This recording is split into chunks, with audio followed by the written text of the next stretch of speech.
Les forêts séculaires de la vallée du Saint-Laurent sont exploitées sans merci. Les plus beaux arbres sont abattus.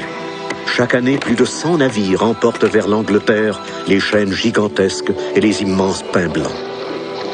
Pour les acheminer vers le port de Québec, les troncs sont assemblés en immenses radeaux temporaires appelés cages.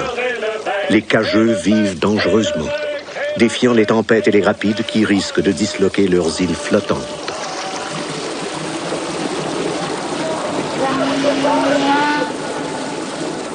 La population vit en harmonie avec le fleuve. Il est sa route de prédilection et lui procure d'innombrables avantages.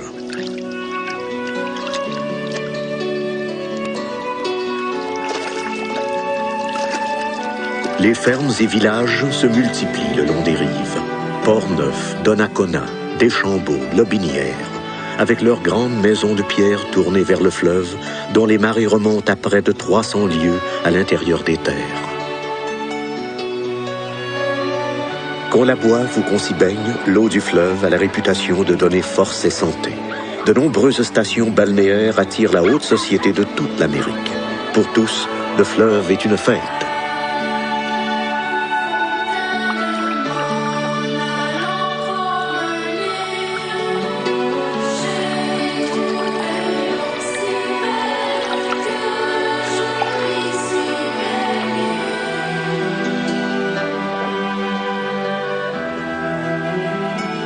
D'étranges visiteurs explorent les massifs forestiers de la vallée du Saint-Laurent.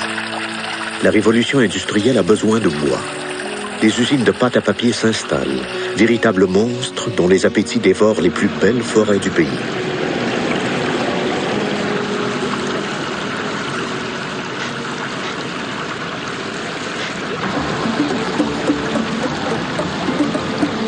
Des armées de bûcherons montent au chantier de coupe. Bravant la mort, les draveurs crochettent les embâcles et catapultent des millions de billots vers les papeteries. Le déferlement du bois détruit les habitats aquatiques. Les berges sont ravagées. La coupe à blanc gonfle les profits des nouveaux maîtres de la forêt.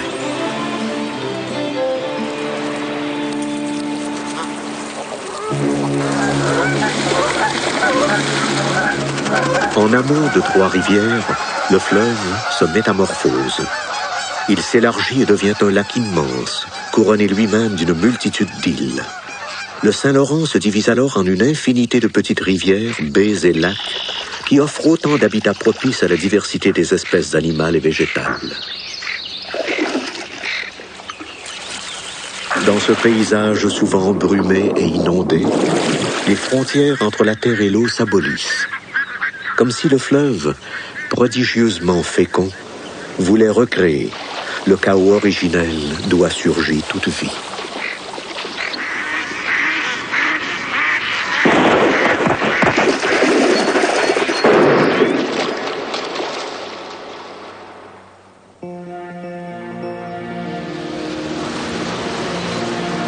En moins d'un siècle, 50 millions d'êtres humains développent dans le bassin du Saint-Laurent la plus forte concentration industrielle de l'univers. Mais là-bas, au cœur du continent, Chicago, Détroit, Toronto rêvent d'un accès direct à l'océan. Situé aux limites du fleuve navigable, seul le port de Montréal jouit de ce privilège. Des travaux cyclopéens ouvrent la voie maritime du Saint-Laurent. On creuse d'immenses biefs.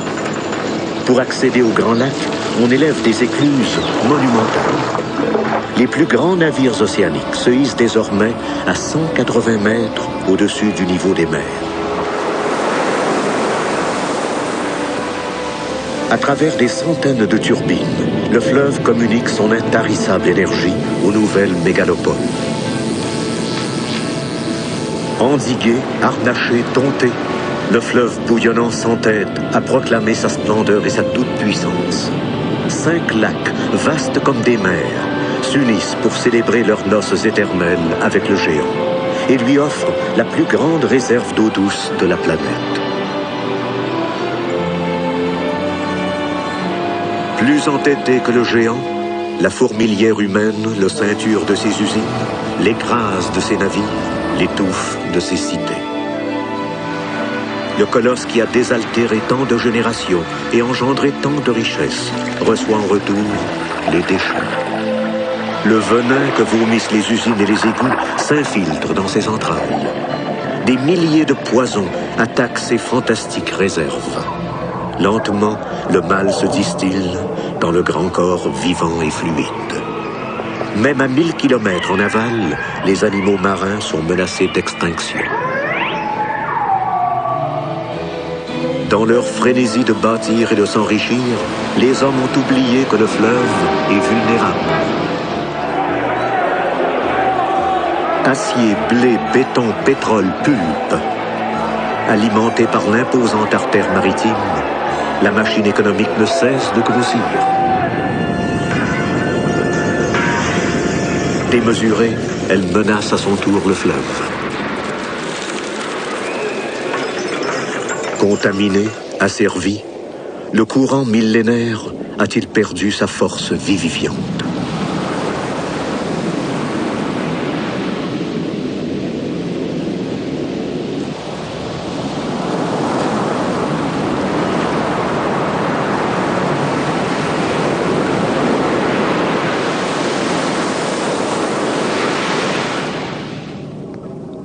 L'énergie secrète des eaux proclame sa volonté de renaissance et convie les hommes à célébrer un nouveau printemps, une alliance originelle avec Mactogoak, le fleuve aux grandes eaux.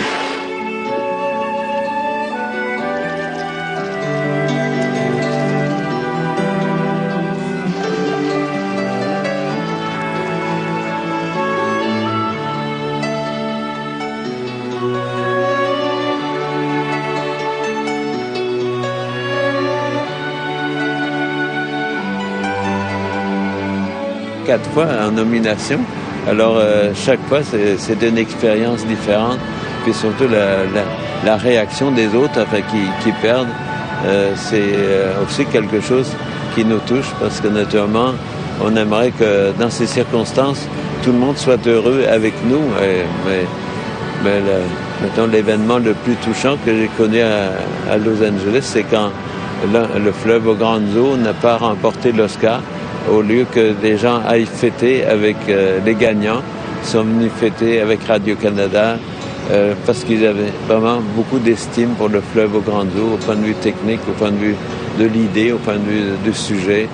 Et ils ont partagé avec nous la défaite et ça a été une grande consolation d'avoir